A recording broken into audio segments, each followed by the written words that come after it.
New at 11, one of the lawyers for girls accusing a former OSU diving coach of sexual abuse says there could be more victims.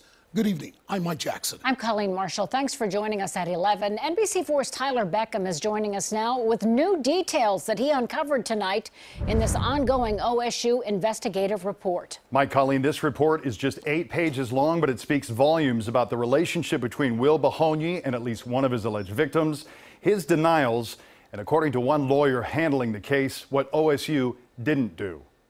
One day after news broke of a class action lawsuit alleging former OSU diving coach Will Bahonyi had sex with 2 underage divers, a lawyer for the victim says they aren't the only ones. We believe there are multiple. We know absolutely 1 or 2 more, but we believe there's multiple victims. Speaking to NBC4 from his office in California, lawyer Steve Esty says he's personally spoken to one of them, but at this point, that victim does not want to come forward because she's still involved in the sport and she doesn't want to suffer repercussions.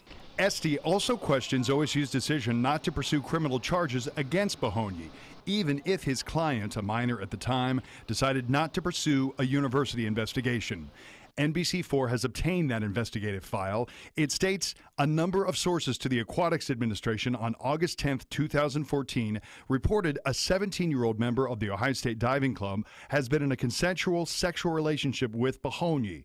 It also spells out that text and Snapchat correspondence between the two, between June and August of 2014, totaled approximately 700 text exchanges. According to OSU's case report, one of the victims told OSU investigators her relationship with Bahonyi began as flirtatious but became more romantic starting in July 2014, when she says the relationship also turned sexual. The report indicates the complainant told investigators Bahonyi influenced her enough to change her story, but after thinking about it, decided to be forthright with the truth. For his part, Bahonyi denied physical contact with the victim, according to the report, but acknowledged asking her for revealing photos to help her with her workouts, and claimed texts between the two were merely a joke and not a representation of real life, before telling investigators the relationship he says was a fantasy and that nothing physical occurred. Esty says OSU dropped the ball in merely firing Bahonyi. That's crazy because, you don't have the minor doesn't dictate whether or not, a perpetrator is prosecuted. So we're still looking into that, and hopefully we can find out more as we go along. Through a spokesperson, OSU says it has reopened its investigation. Franklin County Prosecutor Ron O'Brien, for his part, tells me his office is also investigating to determine whether criminal charges will be filed. We have reached out to Will Bahonyi multiple times, but have not heard back, Mike. Alrighty, thanks so much, Tyler. Now, after years of alleged abuse, 4 former Ohio State wrestlers, they're suing the university tonight, claiming the school ignored their complaints about a team doctor.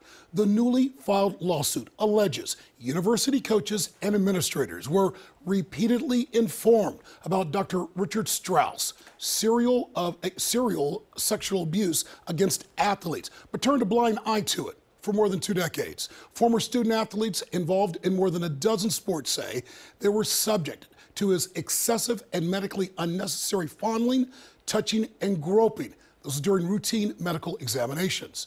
Now, this as another former OSU student who's come forward to say that he too was a victim of sexual misconduct by Dr. Strauss. Steve Snyder-Hill says he filed a written complaint about Strauss in the mid-1990s after an encounter with Strauss at the Student Health Center. Snyder-Hill says his written complaint and threat to expose the problem, if necessary, is proof that the university knew.